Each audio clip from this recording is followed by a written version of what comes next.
In the last episode of A&N In Depth, we talked to Steve Apola about Adventist publishing. In this episode, we won't talk about the mechanics anymore and who sells the books and who distributes the books. No, we're going to be talking about something different. What is the impact of those books? What is the impact of the magazines? So Adventist publishing has been around for 174 years. Was it worth it? What impact did we have? And today we have, again, Steve Apola and A&N In Depth to talk about that. Steve, welcome again. Thank you. Why do we distribute books, and what impact do you think we're having? We distribute books because this is our mandate, to spread literature like leaves of autumn. Where does that come from, that expression? This is an expression that was used by Ellen White when she had the vision in 1848. And she told her husband, I have been told you must begin to print. This is a mandate from God that through the printing press, through the published message, the message would spread. As we said before, this was the technology of the time, and this was the best method that God would use. So let's set that scene a little bit more. Mm-hmm. Ellen White had just started her prophetic ministries. Yeah. Okay, so Seventh-day Adventists believe that God spoke through Ellen White specific messages for the Seventh-day Adventist Church so that we could establish ourselves to fulfill the mission that he had given us. Mm-hmm. And there is a vision about publishing, and she turned to, how old is she at this point? She's still a teenager, I believe. I think 1848, 19? Yeah, about that. And Yeah. if it's not a teenager, it's definitely early 20s. Yeah. And her husband was not that much older. No. So here you have a couple that is in their early 20s. They must have seen that this is new technology. So they couldn't have been surprised that God is telling them to do it. Mm-hmm. Well, what I know is they were not equipped at that time to start publishing. Maybe this was the farthest thing from their minds, which made God give her the vision to do this. But I don't think this started with them, because if you look at the story of William Miller, it was the same thing. He was a little shy about spreading the gospel until, what's his name? Joshua Himes. Joshua Himes comes to him and says, if you're really serious about this message, let's spread it. Then they started publishing the message. And so this is carried on to the time of Ellen and James White and the Adventists. So when they begin this, they are still poor. They don't have enough money. They do not have capital to get this done. So they do it themselves. They borrow some money, have the first publication printed in 1849, which we are celebrating 175 years next year. And they take it out. And God says, once you start distributing, he will bring people that will give you donations, and they will give you money, and the ministry will grow. And it grew from there. So you have to take the first step. You have to take the first step of faith. It's still the same today, you know. In Yes. every new technology, there's always somebody willing Yes. to take that step of faith. It was done with a lot of sacrifice, sleepless nights. James White had to do some manual work to be able to raise some money to get the printing done. Her vision described publishing as distributing literature across the world as the leaves of autumn. Streams of light across the globe. That's another. Yes. That's the vision, in fact. Yeah. And you've been trying to do that since. What impact has it had? It has had great impact. As we said last week, in a lot of the continents around the world, the work started with the printing work. Somebody went somewhere with literature and started distributing it. And so all over the world today, in the places where we have Adventist presence, whenever you ask somebody, how did it start? Significantly, you hear of a work done by a literature evangelist. If we had time, we would look at some of the stories. One of them is Australia, the story of the Kent family in Ugora. Another is South America. Another is Mexico. You go to China, you have Abraham Leroux. You have people that gave themselves to go out and do this on a volunteer basis. They were not sent by the church. Many of them just decided to go. And that's the sales front. But we also distribute millions of books. Who's reading those books, and what impact do you think we have? Because you talked about individual impact. Quite frankly, if individuals were not being transformed by this literature, they wouldn't buy it anymore, and it would be over a long time ago. So clearly, whatever it is that we're publishing is impacting people's lives, and it is transforming millions of people. But what about the collective? Have these books, do you think, played a part in shaping society in some way? I think it has. You look at the growth of the work in, let me take an example in Africa. Africa has one of the largest growing Adventist population. But again, when you look at the literature ministry going on there, it's also among the largest that's taking place. So there is some significance of the literature work in terms of the growth of membership. But I do not just want to look at it in terms of growth and in the numbers, because the literature ministry is not a harvesting occasion. Basically, we say what the literature evangelist does is they come in, they plant the seed, and then when the evangelist, the preaching evangelist comes, it's a harvesting season. So we think of it more in terms of planting a seed, but there have been seeds that have been planted all over the world. There is a connection between where the literature ministry is doing well and the growth of church membership. Tell me more. South America, Inter-America, those are some of the largest and fastest growing divisions.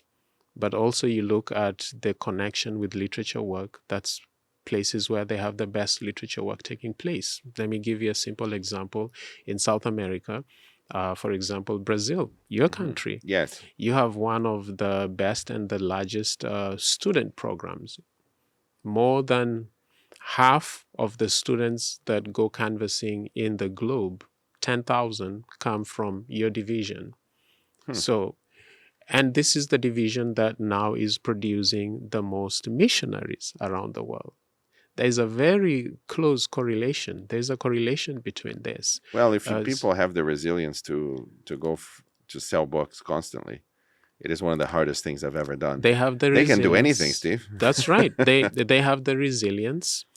They build a connection with God, and they see the need for mission and missionary work. This is what the ministry does. So, as I've said, let's go to Asia, look at countries like Philippines in SSD. One of the largest literature work or ministry happens there. Next to South America and to Africa is SSD, the Southern Asia Division. Southern Asia Pacific. Southern Asia Pacific Division. They have more than just 2,000 regular literature evangelists. In the country of Philippines alone, that's where the majority of them come from. But again, you look at Adventist presence, growing very fast. So I would say, if anybody looked at this, there is a correlation between the literature work and the growth of church membership. And I know I might be stretching it here a little bit because I haven't done the study, and somebody might say, maybe there are other things that are related to this. But for me, it's a simple connection. Where there is literature ministry, there is a passion for mission work. There is a love for mission work. There is a connection with God, and there is a growth, because this is something that Ellen White was shown, that our literature, the work of our literature, is to make clear our message as Seventh-day Adventists. There is something tangible about holding the words in your hands that you don't get with screens. So there's something about holding a book. Yes. What matters is the thoughts and the content of that book, but it is a different experience to read than it is to listen or to watch. Personally, I'm a very slow reader. It takes me about 3 minutes to go through a book, but I can listen at 1.7, 1.9. Did you say 3 minutes? About 3 minutes for a page, yes. Okay, page, okay. Per page, not a book, per okay. page. Yeah. So it's sometimes my mom and I were, quite some time ago, we were reading together, and it was just faster to read silently, and then we'll discuss what we're reading. It was embarrassing. She was finished, and then she was waiting, and I was still 2/3 through, and then finally I finished. I have the same challenge. Every page is the same. At some point I thought I had some form of dyslexia. Even when I write by hand, sometimes I write the last words before the last letters of a word before the first letters. And it's a very odd thing. Sometimes I'm writing on a board as in some process of ideation. And if, let's say I would write your name, Steve, I would just jump through the S, the T, and the E, and I would just start on the N, and it will go. You see, it's very strange. But listening is faster for me. So I listen to the equivalent of 2 books a week for the last 7 years or so. And so I love the content itself. And yet, when I pick up a book, especially if it's well designed, if the material feels good, if it's, the font is spot on, and you have the distribution within the pages and all the art that goes into publishing. When I'm holding this in my hand, it feels like it's real. It's more real than just listening to somebody read it to me. And it's not just the holding, Sam. Why do you think people have bookshelves in their rooms with all these books even though they're not reading them? Just the fact that they are seeing the books there, and sometimes being able to touch the book, it makes a big difference. I think there's something. Humans are tactile. I would say that we love to touch and to feel things. Let me use a simple example of food. Yeah, when you see a picture of a food, it looks very well presented. It's really nice and it's really appealing. But when you smell it and feel the texture, you're going to a whole new level. Correct. A whole new level. 3D, 4D. I think having a book in your hand, touching the pages, feeling it, and not just that, marking it out, it makes a difference. When you have a Bible that you have marked out and you've been reading over a long period of time, if somebody were to ask you about a text, you would easily open the page with the text, not because you know exactly where it is, but because just the fact that you've marked it out, your brain does some connections to that. It's different to when you're reading the Bible in your phone or in a tablet.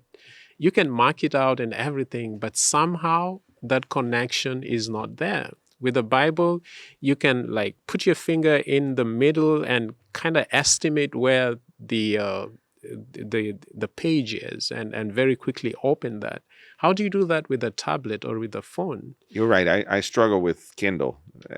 In my PhD, I buy all the books that on Kindle if I can help it. And You change the font in any way, and suddenly nothing is where it was. Exactly. There is a certain temporality to everything. Everything is Yes. temporal. Nothing is Mhm. stable. Mhm. But a book, it will be there where you left it. It will be there where you left it. It won't change. That's interesting. And let me add another aspect, which lately we've been exploring. And this is, we've been exploring the fact that prophetically we believe that a time will come when there'll be censorship. What? Everything will be censored. Censorship. Censorship. You can't be serious. Well- Waiting for it. Censorship. It doesn't have. Well, it's already happening. I don't want to go into It's- sarcasm. I don't like sarcasm, but it Yeah. is happening. It I is see it already happening. happening. It's already all the time, happening. everywhere. I was looking at a UN report about countries that are being censored. The percentage of the population around the world that's not able to receive information either on the internet or radio or TV. It's a huge population. But if somebody had a book, no matter what censorship was done, they would still keep the book in their home. They would still get access to that information. It's a lot harder to remove books from people It is. than it is to just cut off. turn down change the DNS of a website Yes. or remove a video. That's or right. This is why we say we must continue to print, because we know a time will come when the only access to information you'll have is what you have in your hand. And we think of this work as planting seeds. In Kenya, I think this is a little funny. In Kenya, the literature evangelists have this saying in Kiswahili. I'll say it and then I'll translate it for you. They say, tega bomu ilipuke baadaye. They say, plant a bomb and it will explode later. Meaning that just leave the message in the home. The results will come out later. It's a devastating concept, but I got it. Yes, it is. I like the seed better than the bomb. Yes. But it works. Yeah. Let's talk about the content itself. Okay, so which is the point of the publishing? We have been trying to help people understand the Bible so they can have an encounter with Jesus who will bring them freedom, healing, and hope. That's our promise, that we can help people understand the Bible. And to a large degree, every book we publish is trying to help people understand some aspect of the Bible, even if it is on health or family relationships or whatever other subject you can buy a book about. It is in some way helping people understand the Bible. More directly, the understanding of the Bible has to do with people's futures. So we don't just care for people to become healthier here. We want them to become healthier here as an anticipation of the eternity that they will spend as healthy human beings. We want them to have better relationships here, not just so that they can die happier forever. No, but that they can experience those joyful relationships in eternal life. And God has some special messages in the book of Revelation, namely Revelation 14, that brings the three angels' messages. And much of our books are dedicated to helping people understand what that means, in fact. Next week, we're going to be talking to the director of your department, Almir, about the Great Controversy book. We're distributing millions of copies of this book across the world this year and next year. How important is it for people's understanding of the Bible that we continue printing? The work of our literature is to explain the Bible and to explain the basis of our beliefs. A lot of people claim not to understand the Bible when they just read it off as it is. Our books are commentaries of the Bible. They explain things in depth.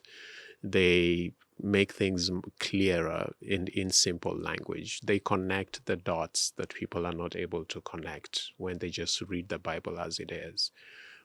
Whether it is health books or family books, because they are all scripture-oriented, putting principles found in scripture into everyday life situations. This is what our literature does. Steve, thank you very much. Thank you, Sam. And thank you for listening to A&N In Depth. If you're watching this on YouTube, feel free to comment and ask questions. I'm sure Steve will love to answer them directly here in the comments. And if you haven't subscribed yet, please do. Our next episode would be with Almir Marroni.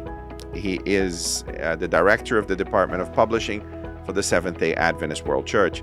And we'll be talking to him about a book distribution, perhaps the largest in human history, on the great controversy books that have been written by Ellen White.